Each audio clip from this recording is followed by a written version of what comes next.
Welcome to our 136th edition of Europe Calling. I'd like to particularly welcome Sven Giegold, our guest today. I'm Maximilian Fries. I'm the managing director of Europe Calling, and I'm going to show you a little slide so that you can see the structure for tonight's discussions, for tonight's session. You see, we have a lot we want to talk about.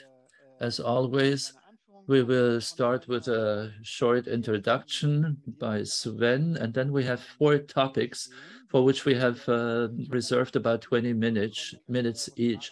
And as always the case in Europe Calling, you can ask our questions via Slido today. And on the lower side of the slide, you see the QR code, which I will also publish in our chat now. What is very important is that in Slido you have 4 rooms. For the 4 topics, you have to choose the corresponding room for the question so that it refers to the relevant topic.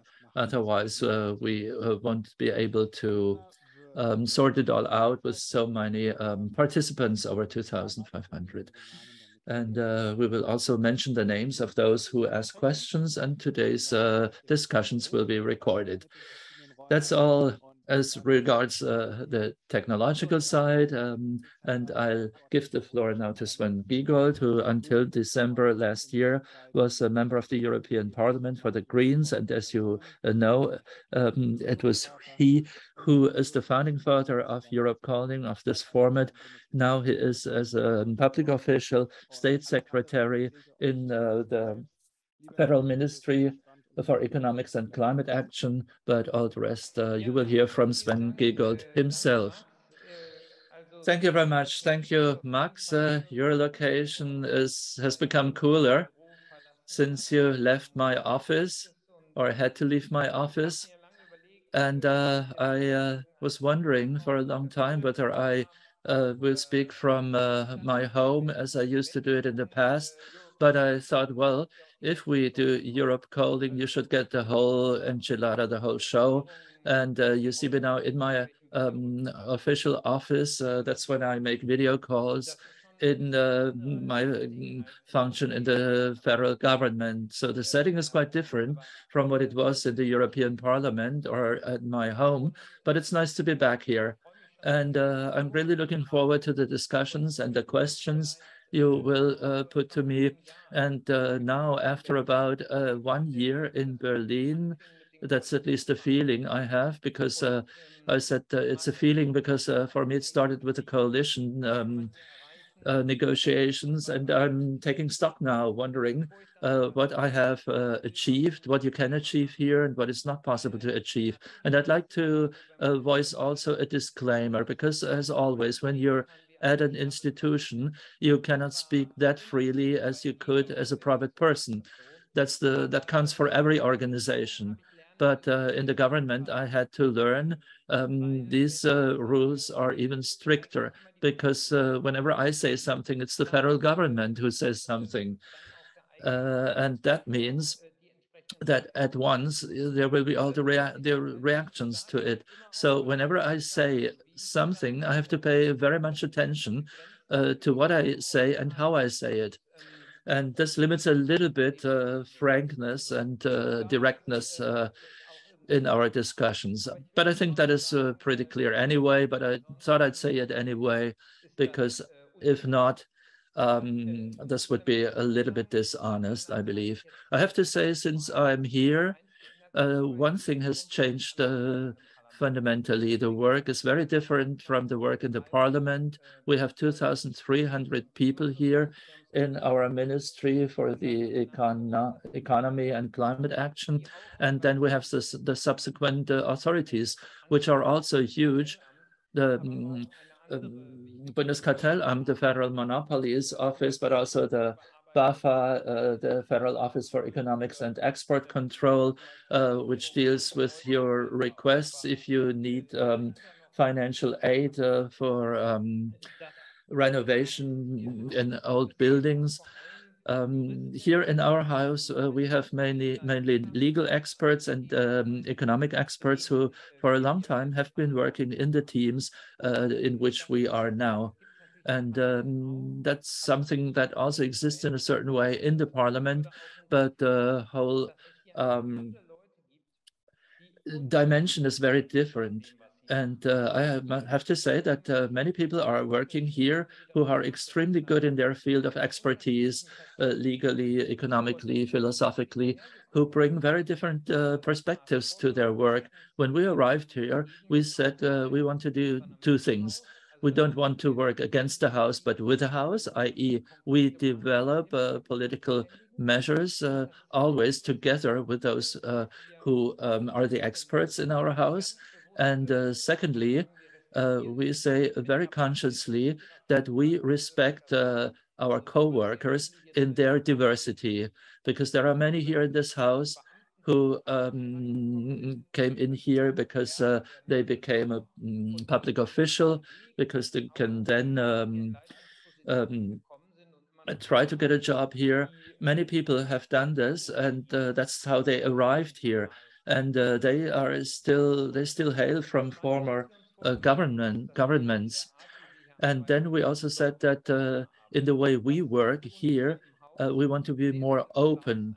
And we were really applauded for this here in the house, because things have changed with us now. In former times, when you had department president, and there were other higher ranked persons. Only the higher ranked persons could speak. Now things have become much more open. Everybody can speak out their mind. And that's a huge change also, or especially for the experts in the house. Real improvement, I would say. And then the question which Max raised in his last tweet, what way can we achieve through the work we do here? And for this, I'd like to just mention one example for what is possible, but also for what is not possible. The foundation for our work is the coalition treaty, and the parties and the majority with these parties in the Bundestag.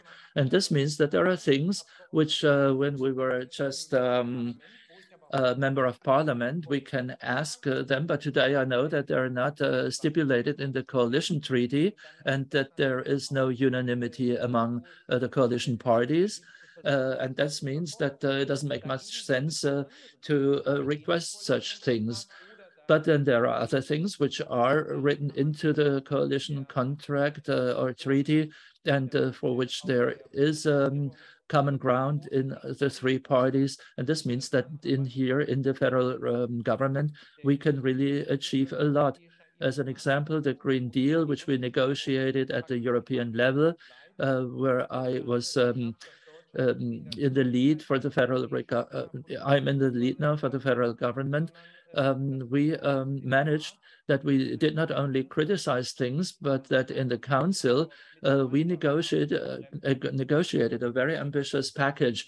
And Germany was the locomotive, not somebody who put his foot on the brake all the time. So the climate protection efforts per year, for a time unit, we will have to double them, which means that we haven't reached 1.5 degrees, but it means that we have made a lot of progress and are in the lead as a world region when it comes to climate protection. That's a huge step forward, and that we have been able to negotiate all this is something that makes it worthwhile for me to be here. Another example, if I may, the whole crisis with the high prices at the gas stations. Well, when this all started, with the support of the coalition partners, we presented proposals for strengthening monopolies and competition law, which means that in the future it will be possible for the Federal Monopolies Office to take action if there are infringements, and that the large companies who dominate the market can be tackled with the necessary measures, so that real competition competition is also possible for small companies for the benefit of the consumers. The BDI, the Federation of German Industry, is really against it and goes into great lengths to fight us. But I think we will manage this project, the project for which I really advocated a lot at the beginning. And I'm happy that there are so many people here in the House who helped me or have helped me to implement all this. We have also presented the proposals, which are the cornerstones for the export control law. This is the first time that we do this way, that we have such cornerstones, i.e. the criteria according to which decisions have to be taken. Restrictive criteria will be binding in the future and will be stipulated in the law. This does not mean that each and every consideration has to be according to our green wishes or according to my personal wishes. But in the long run, it means that the chances are better that human rights and the rule of law will become more binding, and that on the other side, European cooperation in the field of armaments will be improved. And if you have a look to the Ukraine, you will understand how necessary that is. But there are further things for which I'm responsible, SMEs, for example, small and medium enterprises. We're trying to establish a new and liberal immigration law, which allows for the immigration of skilled workers, which will be a big improvement. Then we also work for refugees, and I'm also responsible for cutting red tape, Europe Calling Max, which we did. I recall that. Had also an edition on barriers to democracy in Germany and bureaucracy. And this meant that in the past we were very often systematically impeded to put our proposals through. So these democratic barriers are to be torn down now. And the things that we put on our list after the webinar are things which we still use today here in the legislative process. We have received lots of other tips or recommendations, but the cornerstones, they came from the Europe Calling users back then. And then another thing I'd like to mention, something very topical, and then I will come to the end of my introduction. I was giving the colleague Buchheim her letter of accreditation for our commission. I'm responsible for the accompanying bodies, the Monopoly Commission and the experts panel. And we have now a female majority for shaping these things. And the expert panel, for the first time, has a female chair. And some Europe calling users may recall it. I was also always in favor for more women in the financial meetings in the European Parliament. And here in the federal government, we have managed to achieve this goal. And what's interesting is that the women we have we have now in these positions, as to their credentials, they are not weaker than the boys that are sitting there, but rather much more skilled. And this shows that change is possible. And climate protection, slashing red tape, more Europe, restricted export control, arms export control policy, but also policies for SMEs in Germany. These are things which I can do here, for which I can do a lot, where I can move things. And this is very satisfactory. This is very rewarding. Well, the final decision is always with Robert Habeck and, as a matter of fact, with the cabinet. But I have quite some space here for my activity, as have my colleagues. Despite the crisis and despite the pressure caused by the crisis, I can continue systematically my work in favor of more elements for a social ecological market economy. But now, instead of going on, I'd like to start with a dialogue with you, and I'm very happy to receive also questions from you. Thank you very much, dear Sven. Thank you for this introduction. I have to pin you away here because otherwise I cannot be seen. And what we're now doing now is that we start with the first room. I think you all did this well on Slido. And you can also click on the link, Sven, if you want, and have a look at those questions. European policy, Green Deal. I will begin with this. And Andre Langhorst is the one who asks, what about a massive extension of the European solar industry? The meeting yesterday, Alliance for Transformation is good thing, but when will we have something concrete? Ja, im Moment hat erstmal der Server hier for the moment, unfortunately, I cannot access Slido because the ministry's server doesn't allow me to access it. So I depend on listening to you, I'm afraid. Well, first of all, let me say the following. We have lost a great part of the solar industry for a totally wrongly construed solar industry. We had a very big one in the past, also in other EU states. So solar modules were subsidized and they were then put into competition with others.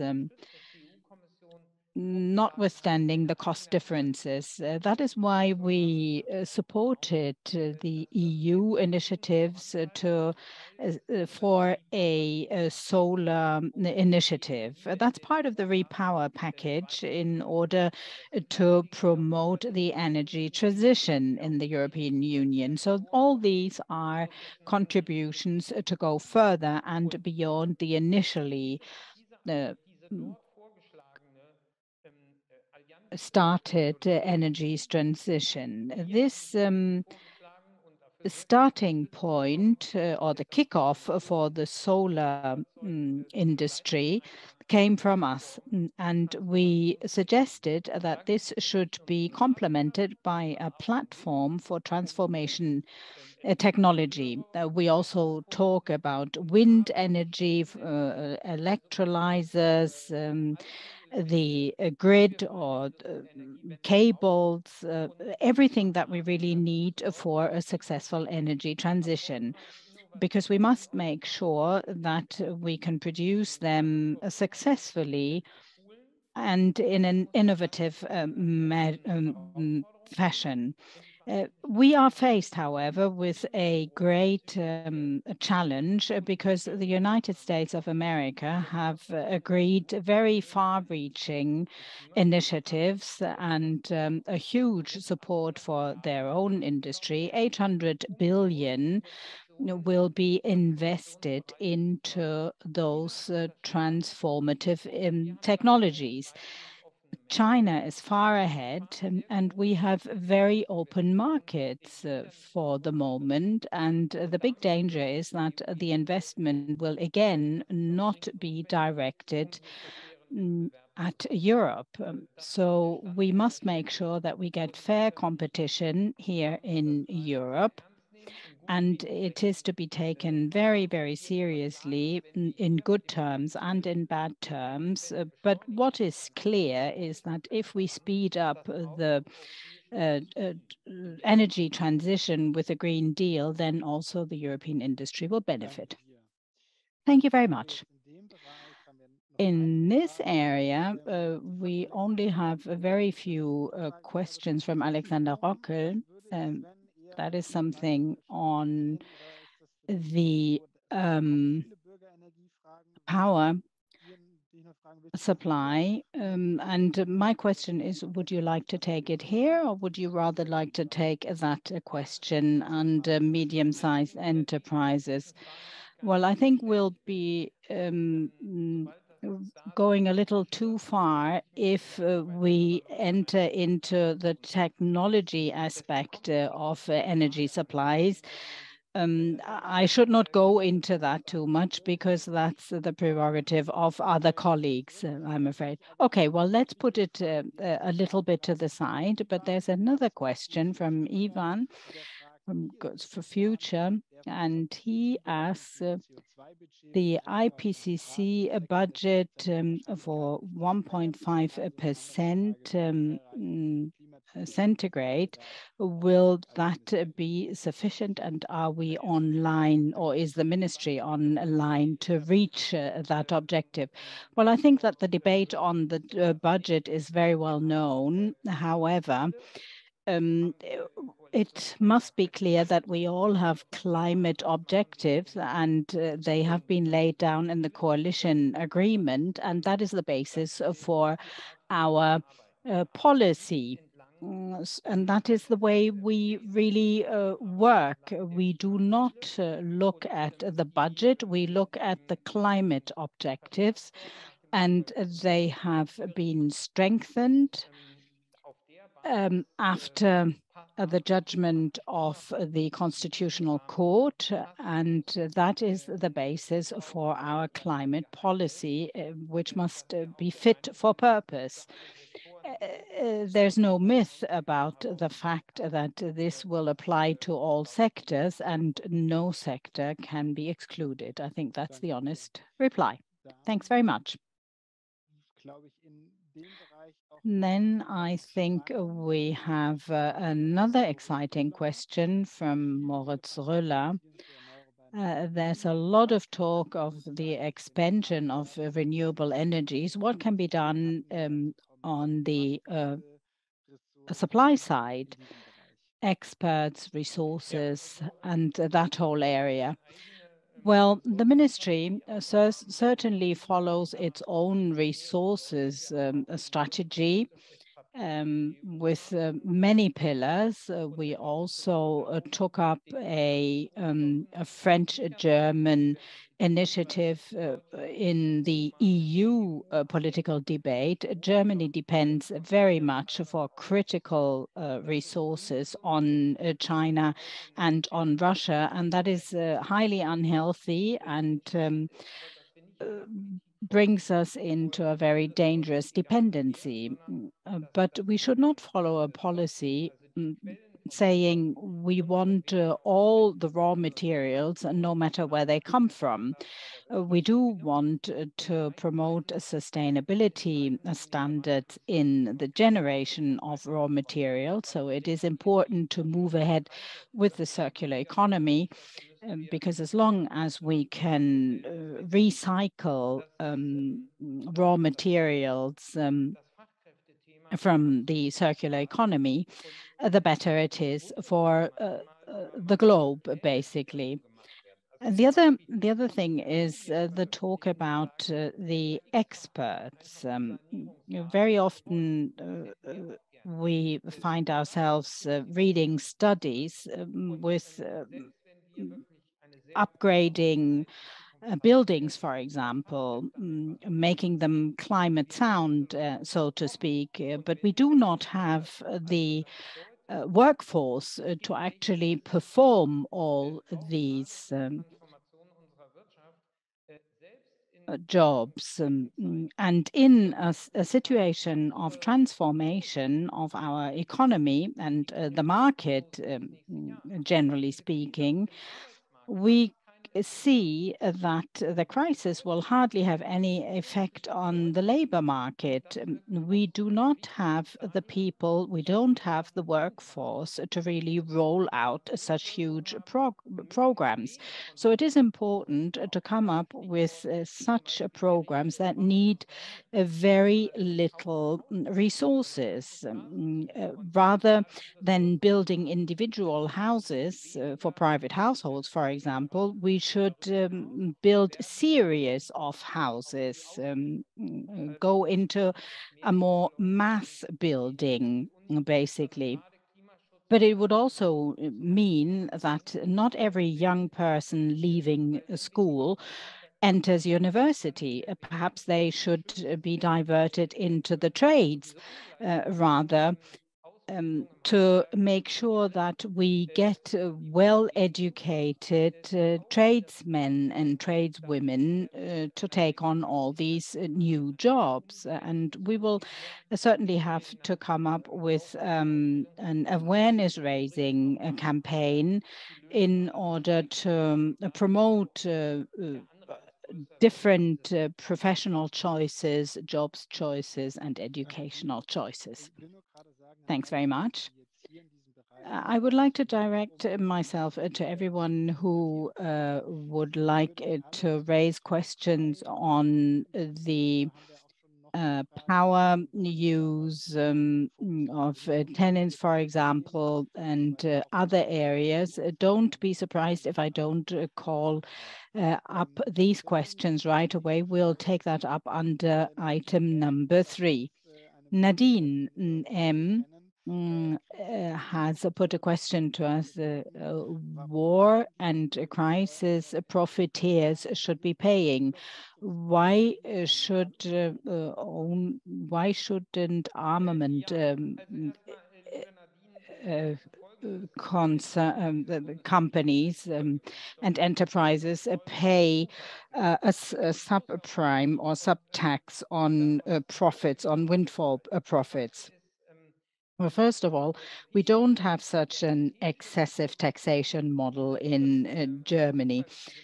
That is a fact. And the European decision to tax such windfall profits was a major step, a major progress, really, and it was a decision taken at the European level. We've never had that in this form in the past, and as I said, it's a huge progress, and it was certainly due to the crisis situation, the emergency situation, that it was possible to find agreement on that particular question. The decision, however, concerns the areas that you have just mentioned. And beyond that, there is no such decision in place. So let us not be led to believe that a huge war production is underway already. Something that I learned recently is that they're all manufacturing companies, the armament enterprises. They wouldn't be able to produce huge numbers of arms, even manually. And they cannot be compared to big enterprises that make huge turnovers. The next question from Christina Degwood of Lobby Control. What about the Moscow connection in the ministry where there was probably a case of spying? That is a classical question that I cannot at all answer and respond to. I'm not involved, and even if I was, I wouldn't be allowed to comment that at all. So no comment on this suspicion. Okay, let's carry on with a European energy topic. Angelika Drach asks, why is Germany against the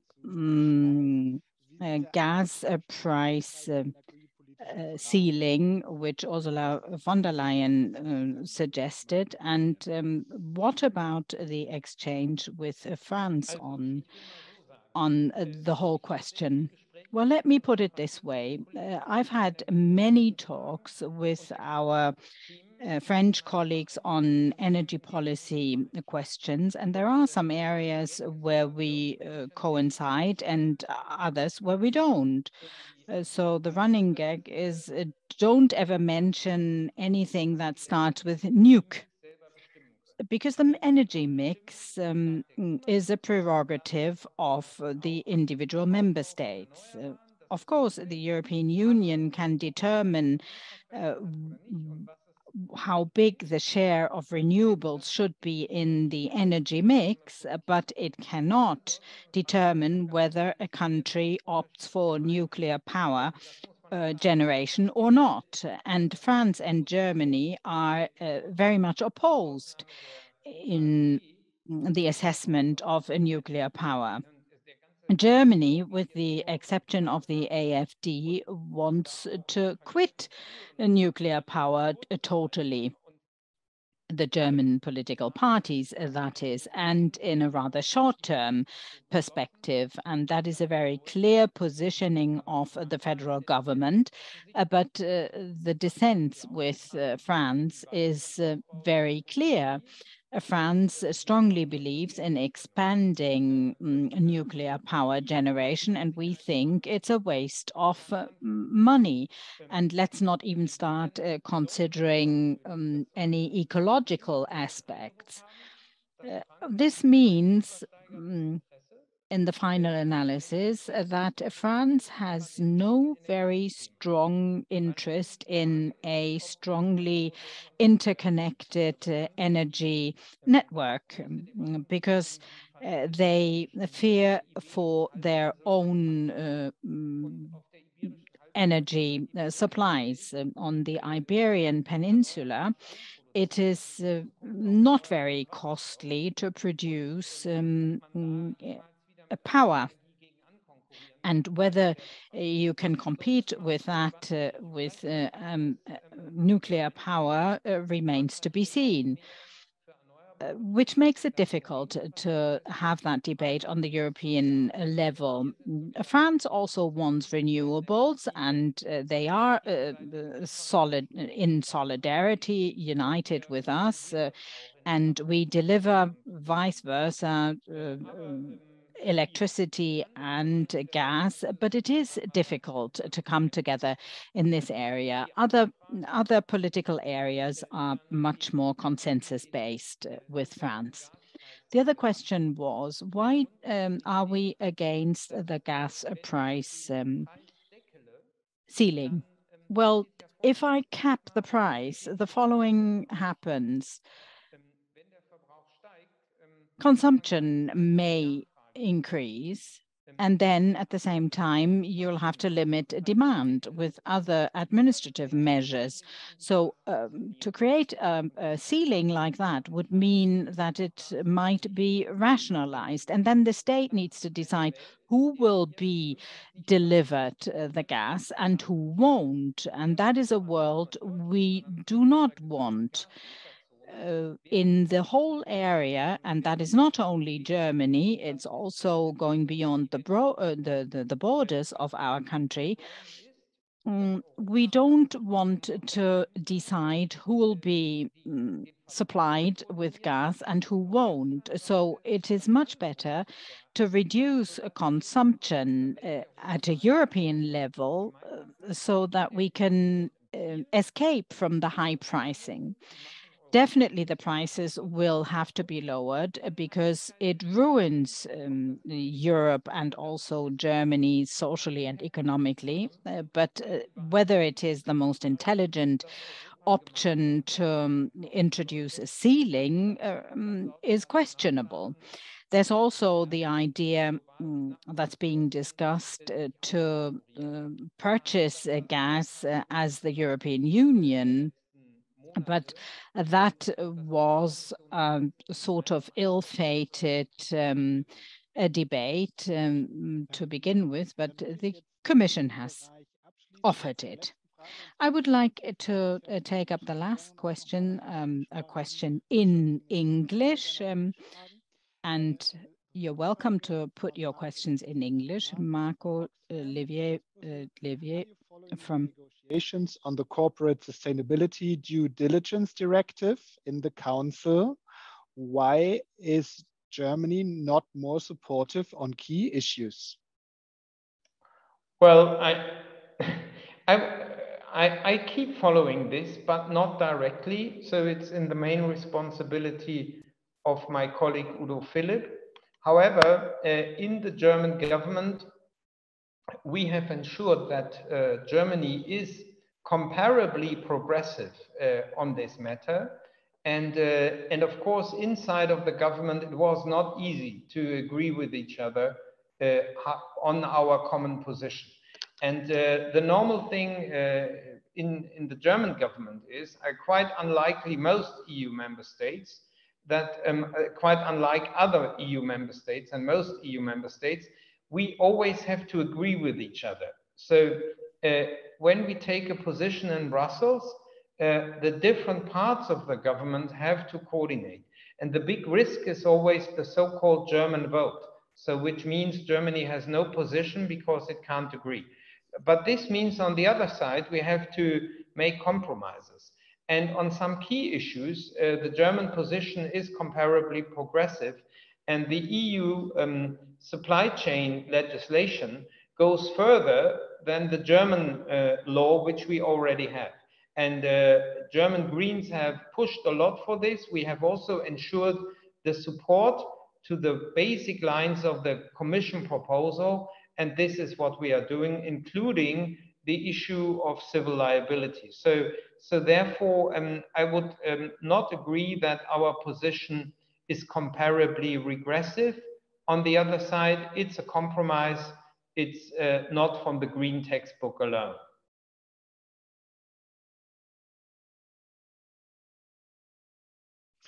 Vielen Dank. Dann würde ich jetzt in den Thank you very much. And now I'd like to move into the second room, second topic. We have already received a lot of questions, very exciting questions on energy, and but that would be rather the part 3. I'd like to start with Stephanie. A very nice question. Ulrike Herrmann, in her book, The End of the Capitalism, describes that an economy should stop growing. What is your attitude on this? Well, we have discussed this topic with Ulrike Herrmann at Europe Calling. And you can look into the recordings of those Europe Calling seminars. But I don't quite understand why growth is always a topic. For some, it's a fetish, very high growth figures. For others, their fetish is that the economy must not grow anymore. But the thing is that with our yearly report on the economy, for the first time, we used a larger indicator system than GDP, because our ministry is responsible for reporting on the economy, and we don't look just at GDP. But I don't know why Ulrike Herrmann suggests that I should uplift this objective, even if it doesn't grow anymore. But if you measure it in money terms, and with respecting the ecological frontiers, and then you ask me, can we still grow? And I have to say, I don't know. It depends on the technology, on the culture, on how we produce services and goods, and in how far we manage to change our lifestyles. So I don't know why Ulrike Herrmann already knows what the answer to this fundamental question is, namely that we cannot grow anymore. She's convinced of her thesis. I'm convinced of mine. I think we should talk rather about the ecological limits or frontiers, climate, biodiversity, toxic waste, and so on and so forth.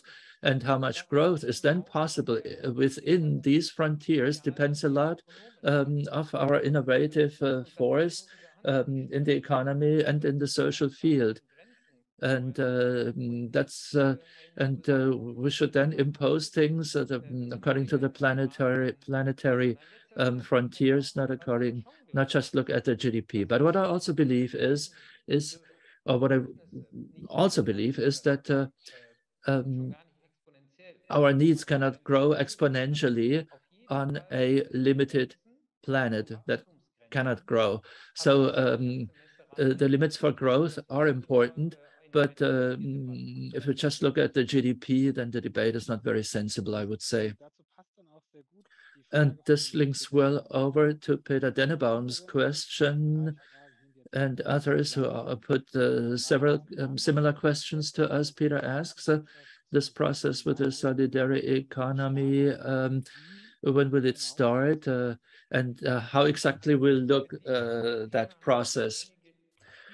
Well, we had our problems with this topic, and I cannot talk about everything here.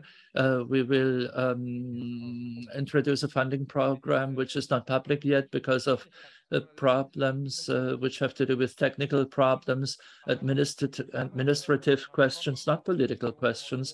90 million euros is foreseen for that area of common benefit companies and startups. That's the largest funding program we have had in Germany for entrepreneurs who work in social companies. And the second is the national strategy for funding social economy, the social companies, etc. And here we cooperate with the Federal Ministry for Education and Research. This program will be started soon. We have new co-workers here who take care of this, and together with the legacy personnel, we will soon start this process. But I understand your impatience. I'm impatient myself. Thank you very much.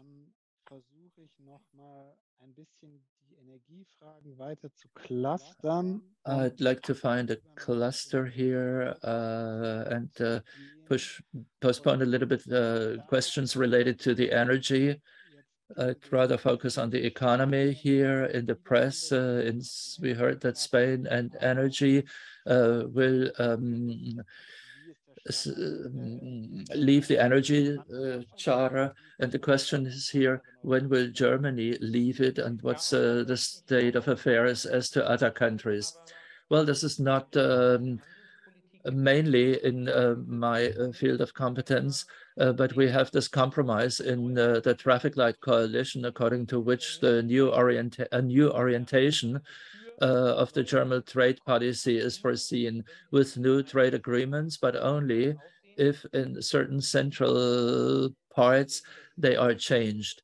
Investment protection should be reduced to its core function, and it should not be possible any longer to sue countries, for example, who strengthen their social ecological standards. And the second thing is that social and ecological standards have to be stipulated as something binding in these texts.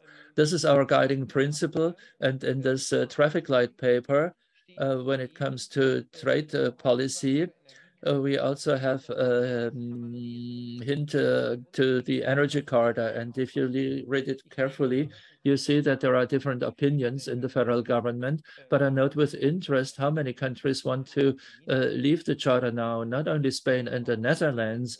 I have the feeling that Poland, too, is on that path. Because if you say energy charter, those colleagues just roll their eyes. They don't seem to be in favor of it. So there are many countries who consider leaving that charter. And we as a federal government have no clear position on this so far, but I can also feel that there is a dynamic that goes into this direction. What is annoying in this respect is that the reason why this charter was put together was to involve also Russia, which never managed, which we never managed. And on the other hand, according to this treaty, over 20 years, you are bound by its provisions. Even if you leave the charter for 20 years, we will suffer the consequences, so to speak, which is not a reason not to leave it. But what I want to say is that you cannot get rid of this thing. And that's why the two strategies, on the one hand, to reform the strategy, and on the other, to leave the charter, are understandable, because even if you leave it, you still have problems with it. If you reform it, you can get better rules. at once. But as I already indicated, we don't have a common opinion on this, and I cannot understand what we can do to leave jointly this charter in Europe or to make progress here. Thank you very much. A question which I think is very important for you in this respect, and for which you advocated a lot in the European Parliament. And I'd like to hear what you can do in the ministry or the government. Glasper Shavin asks, what do you think is currently the largest barrier for a German and international, more just taxation of companies? Well, I think, quite honestly, to be said that the coalition treaty does not foresee any redistribution in Germany when it comes to taxes. In Europe Calling seminar directly after the coalition negotiations, I said it very openly. There are certain political areas where the political signatures of the various parties are clearly visible. So in certain things, it's the FDP who is decisive, but there are other areas where we Greens are the decisive force. But the FDP did not manage to lower taxes. Only when it came to taxation of the very rich and so on and so forth. But what we have is a common combat against tax tricks and tax evasion, so that we actively fight against it. And also as to international minimum tax rates is something we agree on. What we have managed to do is that in the next year, we will have a new fair tax law with which we will tackle legal tax avoidance methods. These are things which are important internationally, but also inside Germany. And secondly, we have made a big step with the sanction enforcement law 2, which we have now tabled in the cabinet.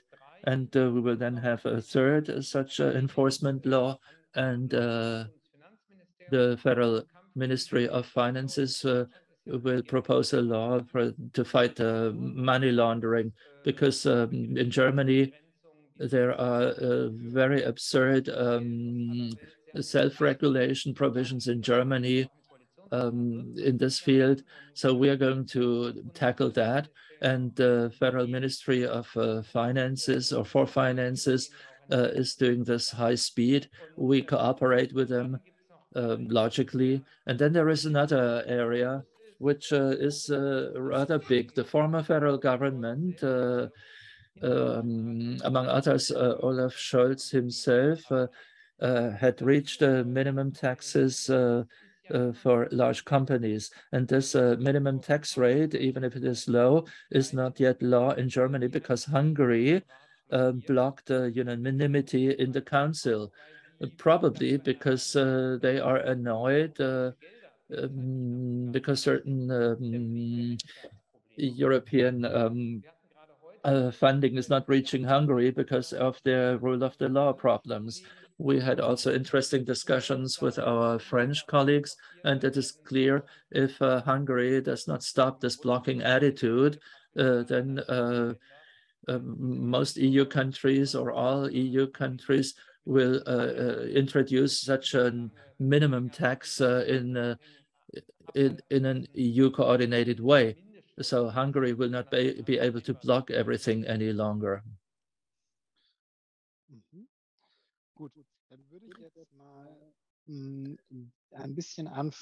Okay, and now I'd like to start talking about cutting red tape, citizens economy. And Alexander Rocke is asking photovoltaic for houses with several families. Do we have measures to make that affordable. And then Stefan Schmidt will do the authorities when it comes to PV production. Are we able to reduce the bureaucratic burdens for that? And then a third part of this question, question by Anja Fürstenberger, as to the solar electricity feed-ins in the private sphere. She asks her why the Dutch model of the electricity counter moving backwards is not yet possible in Germany. Well, I'd like to start with the last question, the Dutch model. Our colleagues believe that this is nothing which has really showed many advantages, because this means that I optimize everything in a way that the maximum is produced. What we need is that very soon, every time the sun is shining, if I can say it like that, we will have huge amounts of solar energy. And when the sun is high, then for solar electricity in the morning and in the evening, we need to store it for the other parts of the day. And this meter that moves backward does not put any incentives to meet supply and demand. What we have to reach is that as to the feed-in and as to the consumption, we need intelligent meters, not only in and out, but when there is a lot of electricity available, the price has to be lower, and there has to be more incentive to feed in the electricity or consume it yourself, and the other way around. This is something which I think has to be our objective. And the reason why these smart meterings do not exist in Germany already is absurd, because it has to do with data protection. And this is a huge bureaucratic problem. My colleagues, Patrick Reichen, for example, are working on that. And there is an EU rule according to which we should have it, but we don't have it yet in Germany. Also, as to electrical cars, we should stabilize the network so that people do not charge their cars all at the same time. So these smart meters, it's a topic I shouldn't start with. It's really absurd. Berichte und Verunsicherung. There have been reports and there was great insecurity about additional requirements, and you will find the clarification on the website of the ministry. And the fears that you needed supplementary certificates and so on are dispersed now. I think the reducing of red tape should really mean that everyone can put such installations on their balcony without having to register them. And our energy people then tell us, well, no, because at least we should know how many of these photovoltaic installations have been installed in Germany, how much do they produce? So therefore, you have to register them still.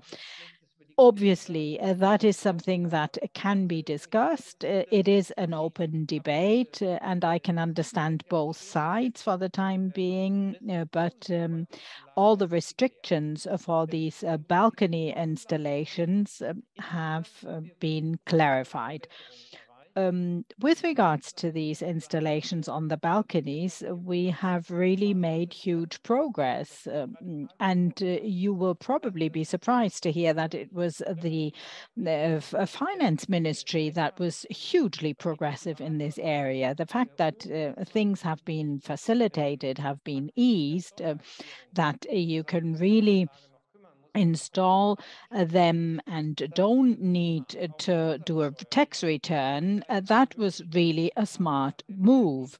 Now, we also have a new possibility arising from the VAT directive of the European Union with regards to a VAT levied on these installations, and some of the regulatory obstacles have been eliminated.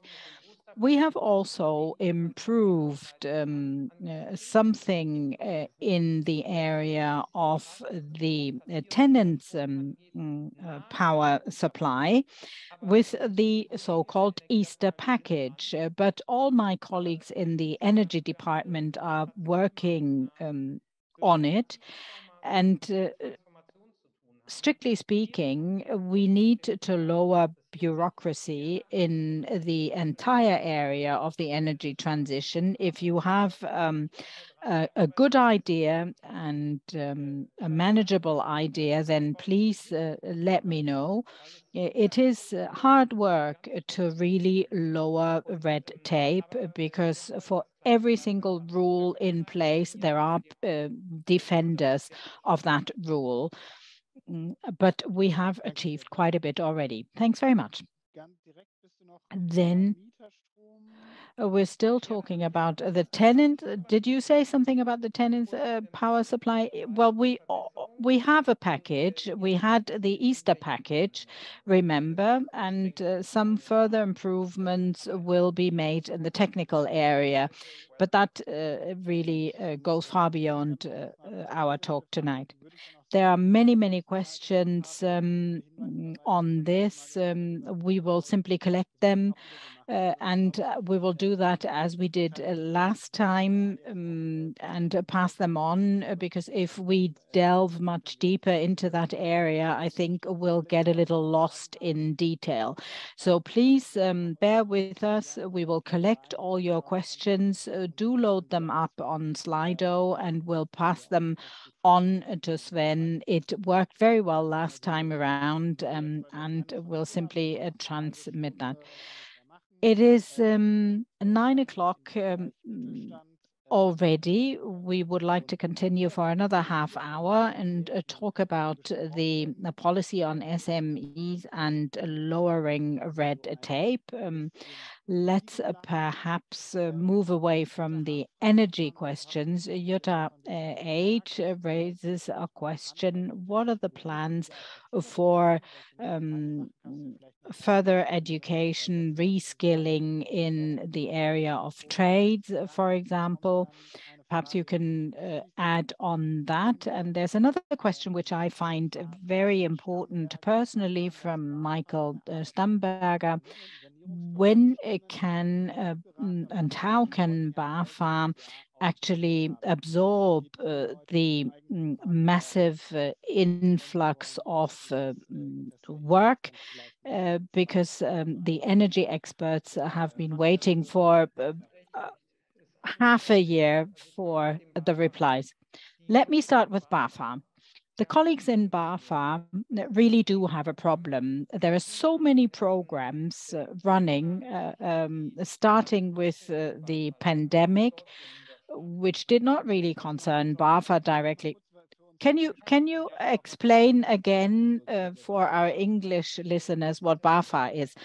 BAFA is the federal office in charge for handling all the requests, all the requests brought up at the national level. Obviously, there's also a bank for reconstruction, which is implied in this area. But we do have a lot of claims on the slow proceedings at BAFA level for export certificates, for example. And some of the programs really have a huge backlog already. And we're working with colleagues at BAFA to renew the procedures with new office spaces and more staff, but it's the same for them as for everyone else who looks for skilled labor. There's an acute shortage of skilled labor, and you also need to pay at an adequate market level. BAFA is situated in some of the most costly regions of Germany, and you simply have to pay to get the skilled labor to work for you. And the big question for BAFA is how can we make sure to find enough staff to carry out all the work? It's become quite to the fore. We have created a new management process in order to involve BAFA people in finding new staff, in moving forward with the digitization of procedures. But the criticism is well understood and also justified. We do work a lot with the Central Association for the Trades in order to promote reskilling and upskilling. But we don't only have to look at things like the energy transition and other transitions. We certainly need a further promotion of the trades and crafts in general, because what is happening now, a lot of people are lost who have been trained well, educated well, because in the trades and craft, the pay is much lower than in industry. So people move away from crafts and trade into industry. Quality jobs, however, and quality work must be paid adequately in this area. And that is what we really must understand, because there's a huge competition between the different sectors of the economy for the limited number of young, well-skilled people who are on the labor market. And there's another question coming to the fore. How much time do those people in the labor market actually give to work? Some people, like women, for example, especially look very critically at the work-life balance question. And there is a lot that must be renewed in the labor market and in the supply of skilled labor. That really is a very, very important issue for SMEs. I'd like to give you another question from Jonas. When will the retraining, the massive retraining take place of staff working in those areas with fossil fuels? Well, billions and billions are being spent already to finance the transition in those areas. The situation in the coal areas, however, in Germany is very diverse. If you look at the Rhineland, for example, it is very clear, more or less, how much qualified and skilled labor you still need. You will still find that those who are trained in this area will be absorbed. We have more of a structural problem in Eastern Germany, in that area. In the car manufacturing, the situation is the following. We certainly want to promote the future of industry in Germany, and we will find enterprises looking for the retrained, qualified workforce. I don't think that we will have difficulties with absorbing the labor into new jobs. The problem will rather be that we can't move forward with the transition because we can't find the skilled labor for all those new jobs. We will not have to go for less work. We will have to make sure that we have enough skilled labor for the new jobs. But some people will need an updated professional education. And there is a huge need, definitely, for the time being. We don't have a problem with the absorption in the labor market. Then we could also have a more general debate on an unconditional basic income, but I don't think that we have a shortage of work. And someone who calls himself or herself a green member, what can the Greens do with regards to the cuts of the DAAD and the foundations for foreign scientists, scientific research? Well, dear Green member, the negotiations of all ministries with the competent finance ministry are very hard. And in some of the very future-oriented areas, suffered from great cuts. And it is with a grain of bitterness that I have to admit that we are very, very sorry about that. Even the colleagues of the Liberal Party thought that we would be able to invest much more into research and development, but we also need to comply with the debt level requirements. And it means that a part of that budget is also being kept. And that was part of the coalition agreement, and we won't question it. However, I do fully understand the criticism, and I share it. Okay.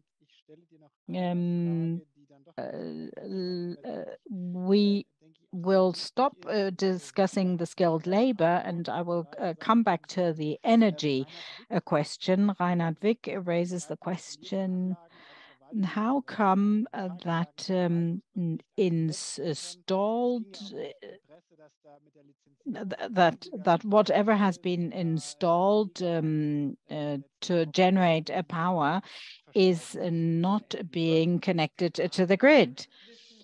Some of that is collecting dust. Well, I think we have solved the problem of the central registration and licensing. So all these installations should become active now and be connected to the grid. We also have eliminated the restrictions on the biogas plants.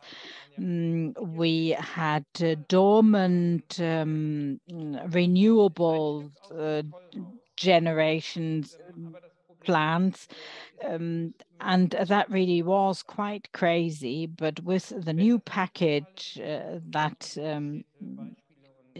is implemented now, should have abolished all these problems. If not, please get in touch. Okay, 10 seconds to take a breath of air. We will now be talking about the arms control. and arms export control. We had many questions on energy and on skilled labor. Please keep on collecting your questions and we'll pass them on.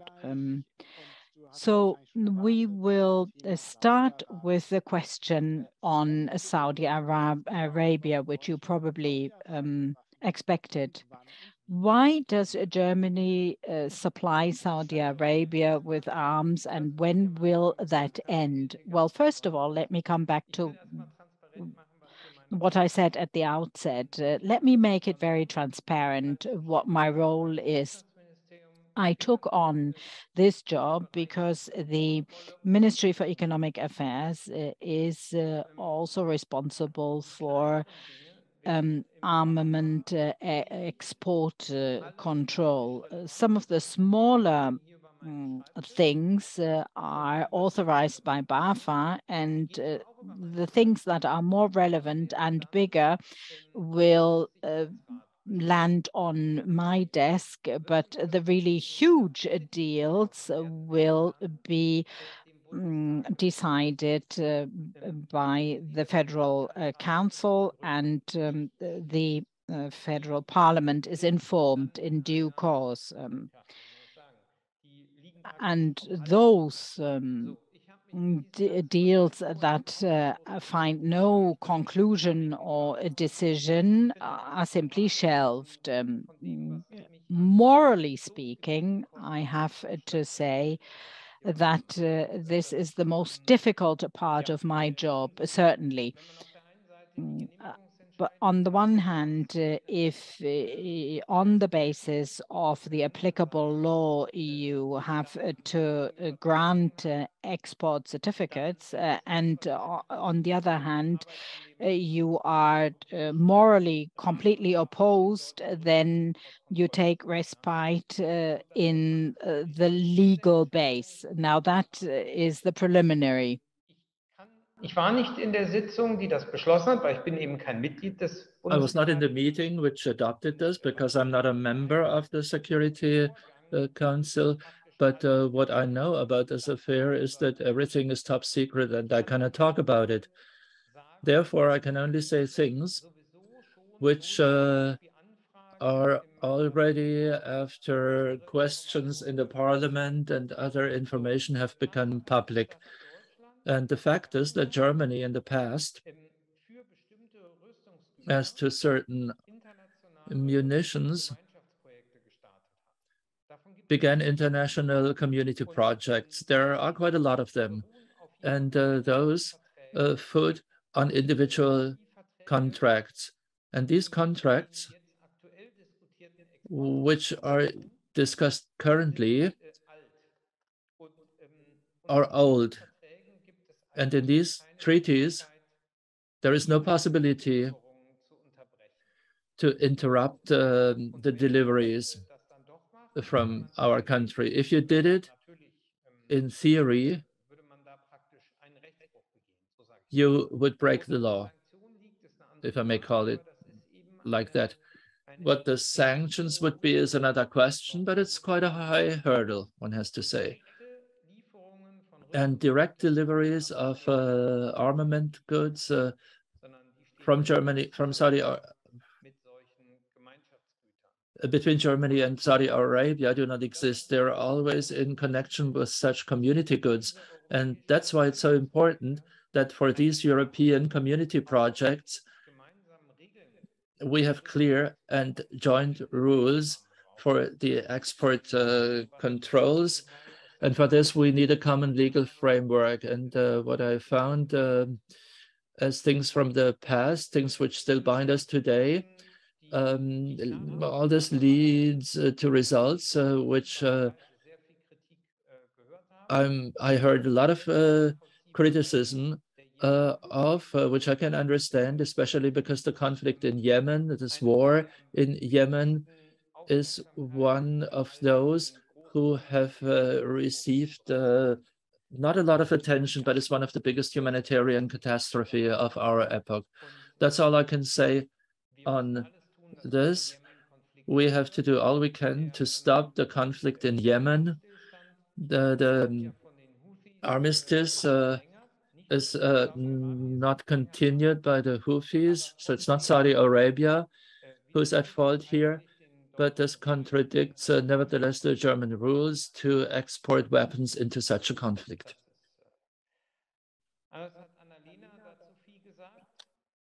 Annalena spoke a lot on this in a long interview. She was explaining the difficulties with this decision, and she also said it at the Federal Delegates Conference. So all this topic is very, very difficult. There are other questions also as to Annalena's speech at the party congress. What do you think if people say, well, it's also about the money. If we don't do it, then in the end, we don't have enough money for social programs and so on and so forth. That's one of the arguments which are mentioned in many questions here. Well, with all respect, I have to say that that was not the strongest argument in general. Sorry, in the speech, in Annalena's speech. Now I have two further questions. Uta Amea asks the following: the Ukraine war means bad news for the climate, used weapons and reconstruction. What do you do for diplomacy and negotiations? First of all, I have to say the connection, the link is a little bit weird. What I'm interested in the Ukraine is mainly how many victims there are because of this war.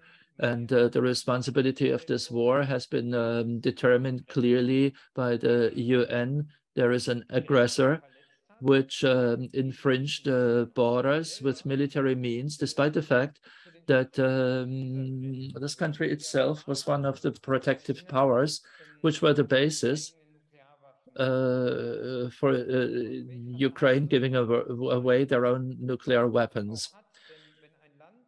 So if a country which gives away its nuclear weapons receives as a countermeasure a guarantee for its security and is then attacked, what that means for a future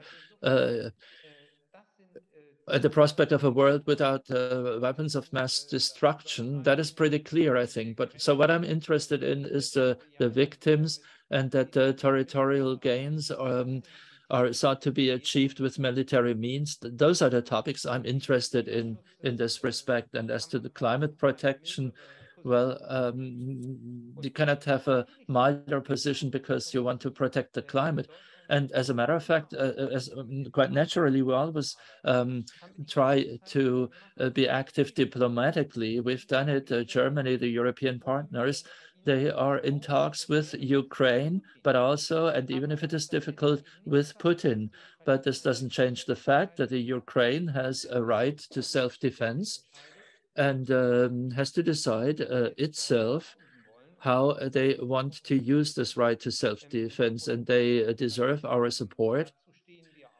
We stand to this, and these munitions exports are always, as I've once put it, each weapon is a defeat, but the exports are nevertheless legitimate. Thank you. And now a question in English, and I have to change my channel here.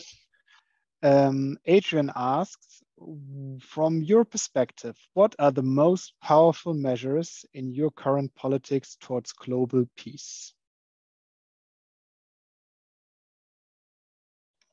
Well, I actually believe that in the medium term, the most powerful tool we have is to transform Germany in 100% renewable energy system, because this will end a lot of dependency on fossil fuels, which are actually one of the reasons for many of the contested areas of war and peace. And therefore, this is also a contribution to peace policy.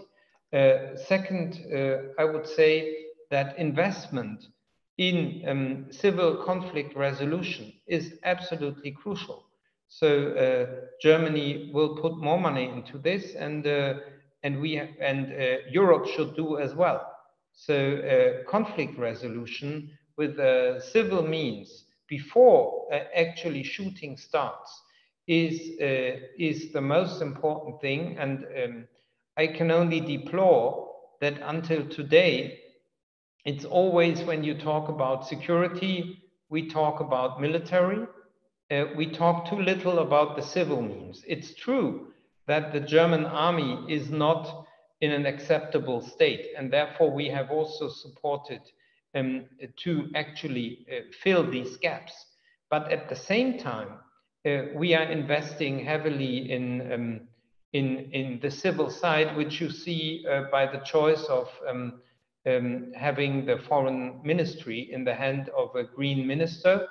And she is putting a lot of energy into this. And I would say that this is the most important thing to do. And lastly, I have to say, however, we are moving in a period where the importance of security and also of arms is not decreasing, but at the moment realistically increasing. We are seeing a more multipolar system of power, which leads, unfortunately, to more military spending and not less.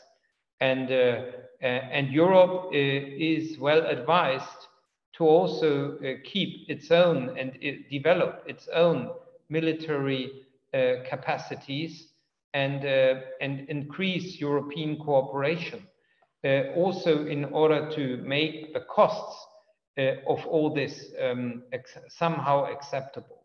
Deplorable it remains.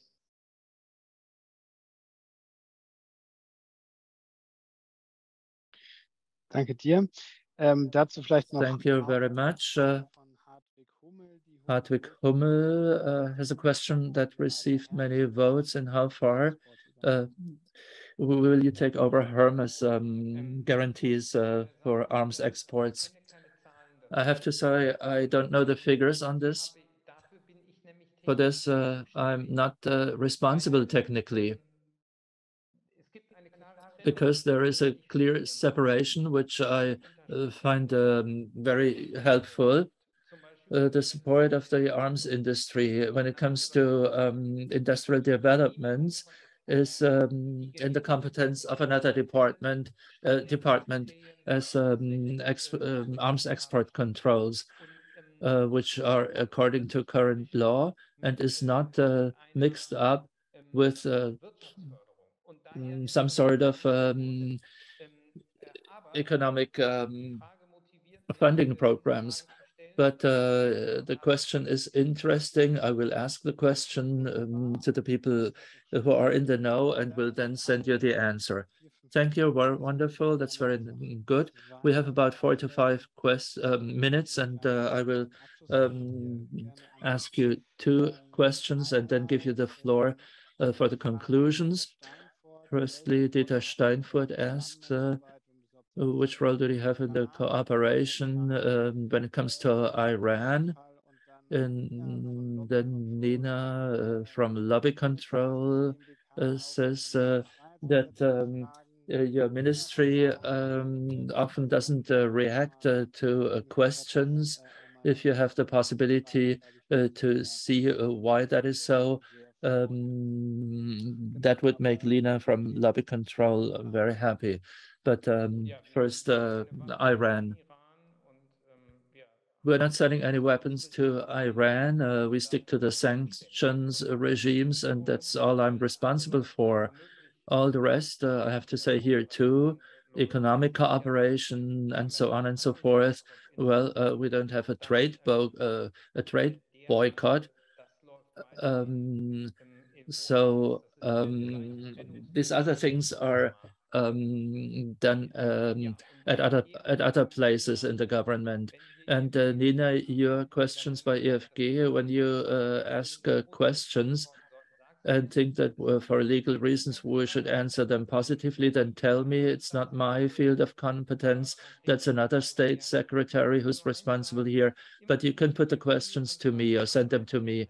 Whenever I reach such questions, the relevant public officials usually get red ears, because that means that they have to work overtime. But it doesn't change the fact that there is a right to transparency, and that this right has priority. Therefore, when there are concrete complaints, please tell me, but there are also limits for information freedoms, which are described in the law, and we have to comply with them.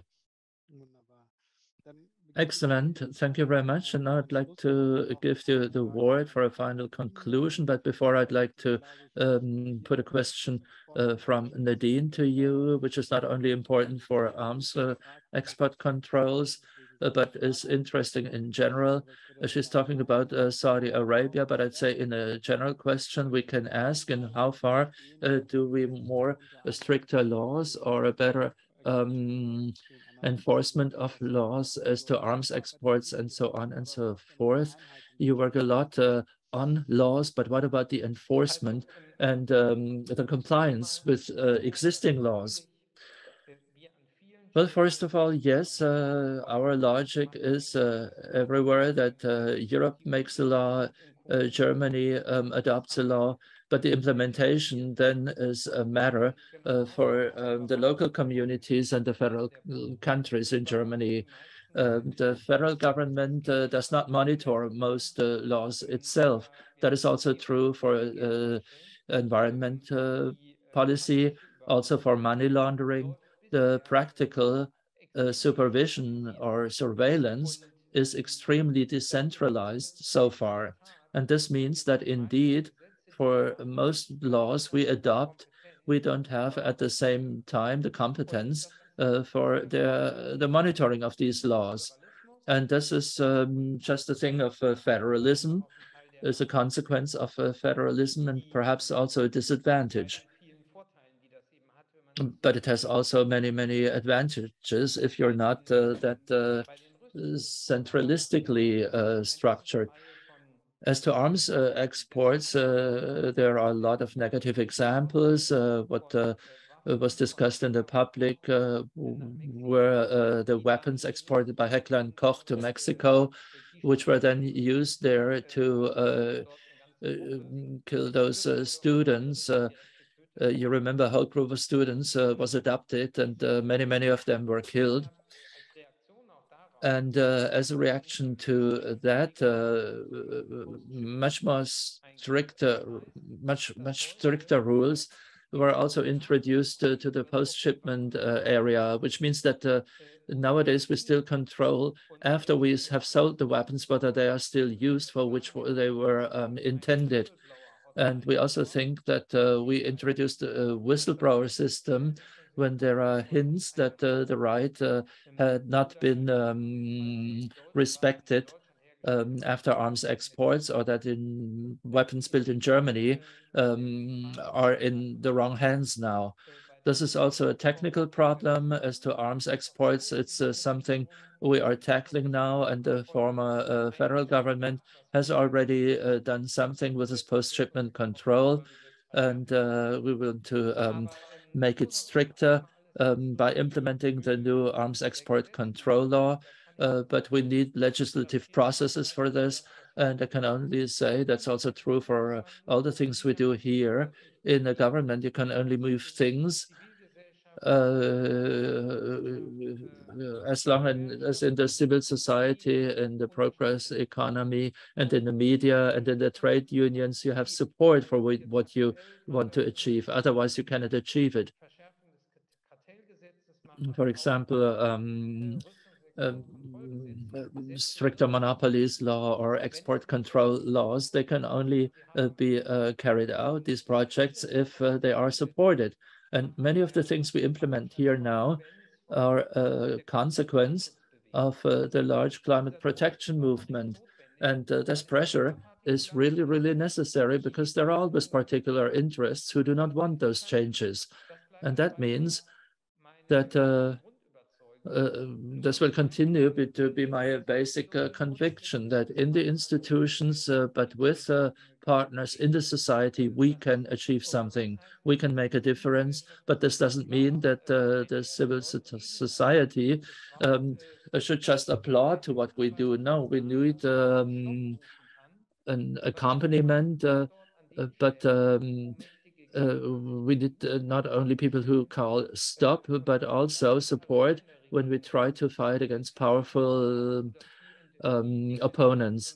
And when you're in the government, very often things you think have already been adopted cannot be realized, cannot be put into practice. Well, the last topic was difficult also for me personally. I hear it in my voice, because this topic really moves me a lot. But this doesn't change the fact that with the help of our presence in the government, we are now able at the European and international, at the national and European level, to do many things we have called for in the past. And I do it with all the ambivalent characteristics which are present here, but I think we can make Europe an avant-garde player in climate protection. This is important also for our economic future, and we will be judged by our children of whether we achieve these goals or not. Thank you very much. Thank you very, very, very much, dear Sven. This was a nice final word, and I would like to take you by your word, and I hope that you will soon be back here at Europe Calling, not only after 10 months, but seriously, all the questions and all the appreciation we heard tells us that it is very important that you come here. Thank you for your openness. We understand that on some questions you cannot speak openly. Thank you very much for all the respect in these questions. We will collect further questions and send them to Sven. And the next time you're here, Sven, you'll have to tell us the secret, what this picture we see behind you, Armageddon, apocalypse. Many people who follow Europe Calling were asking this question. Okay, we can clear it up. I'm here in the bureau of Mr. Nussbaum, my predecessor, and these paintings were already hanging here. We have two here, the one you can see here and one on the other side. And they're mainly painted in green colors. That's why I said, okay, you can leave them here. But he also liked ship models, which I all threw out. In the corridor, there were lots of these model ships, and here in the office, they're not here anymore, but his paintings are still here. And he handed over the bureau in a very polite way, in a very friendly way, and that's also a reason for why we kept the pictures. I cannot really say what they are meant to mean, but I think that's maybe not the most important thing. It's important that we have quite some color in here now. Excellent. Thank you very much. Thank you, everybody. Thanks, everybody who participated. Good night. And soon at Europe Calling again. Bye-bye.